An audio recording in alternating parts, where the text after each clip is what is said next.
Chris back with another Walking Dead review, and today we're going to talk about episode 12 entitled The Key.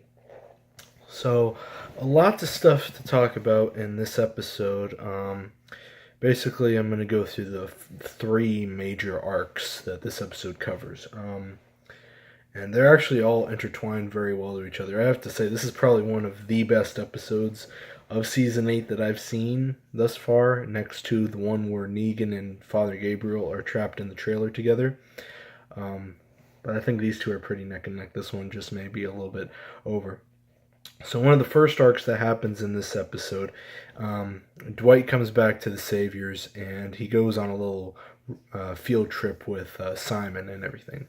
And Simon basically makes the argument that Negan's way isn't working, and that the only way to get everyone, the Hilltop, Alexandria, and the Kingdom to fall in line with the Saviors again is to basically resort to not doing Negan's way and to basically kill everyone, like how he did with the scavenger group, leaving the only one left alive to be Jadis.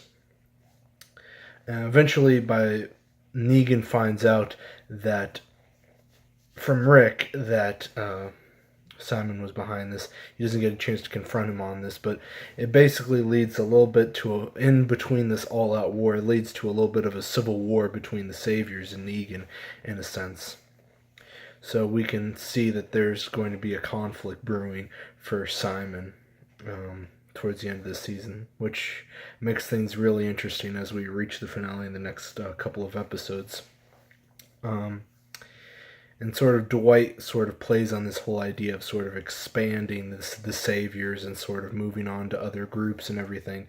And it's one of those little situations where it's just like, it sounds like an interesting idea, but whether or not Dwight's going to go along with it, whether or not he's going to stay loyal to our group is sort of the questions that are sort of asked throughout the episode. Besides that, the other arc is the Rick and Negan arc that goes on in the episode, with Rick basically hunting down Negan like a dog throughout the episode, which is absolutely awesome how they do it. How Rick lights up Lucille and basically starts throwing her around and all that, and using her to hit zombies. Clearly, Rick and Negan were awesome in this episode, and I really liked it. But just that whole thing of what Negan is talking about, saving people, and how Rick brings the incident of the scavengers onto Negan and everything, and how he was completely oblivious about it, really hits home for him. And I think that was a really interesting part of the episode. So it's something that Negan will have to deal with when he faces Simon again, and how he's going to have to deal with the rest of the Saviors. And it kind of brings up the other recurring theme that's been going on since the second half of Season 8 has begun, that whole idea of what comes after this war, building the future. And that sort of leads into the third arc of this episode, which is the arc of the episode's namesake, The Key.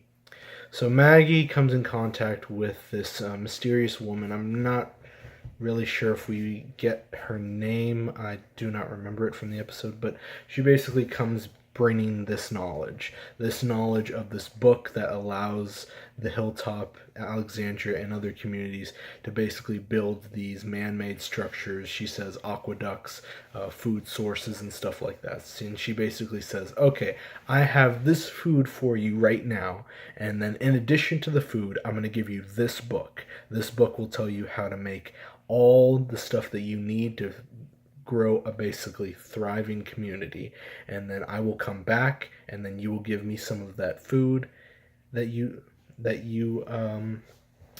make, and it will basically leave you better. I'll basically, it leaves you better off than when we found you, which I think is the message that she's trying to get from that. And it leads back into that whole idea of what comes after all out war, what comes after. It's that whole new beginning, that sort of idea of prospering communities, how all three communities work together as one to sort of fight Negan, and then after this war will work together as one to sort of build intersecting communities. travel routes, all these different things, sharing of resources and all that. A sort of world where Negan is not an issue, and that just trading and sustaining a healthy, happy life is the real goal and everything. But I can definitely say I really like this episode. I think it's brought season 8 up a lot. I think a lot of fans that have had problems with season 8 since the very beginning will like this episode. I think the momentum is definitely going to only build from this episode, and I'm looking forward to where it goes. We only have, I believe, 14 episodes left, if I'm not mistaken. Yeah, 4 episodes left. So I'm looking forward to where this conflict goes as we reach the end of the season, and how it's going to lead into the next arc, which should be definitely curious since Carl is dead now, which is definitely an interesting thing to think about. But we'll talk about that. My next review, to just put that out there, will be Pacific Rim Uprising, which I will be posting on Tuesday. So be on the lookout for that.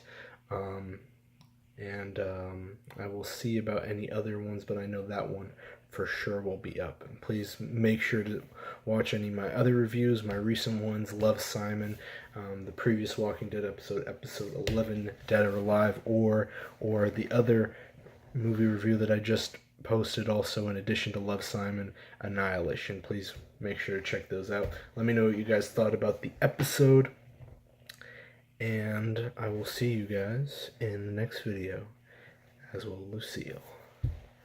Adios.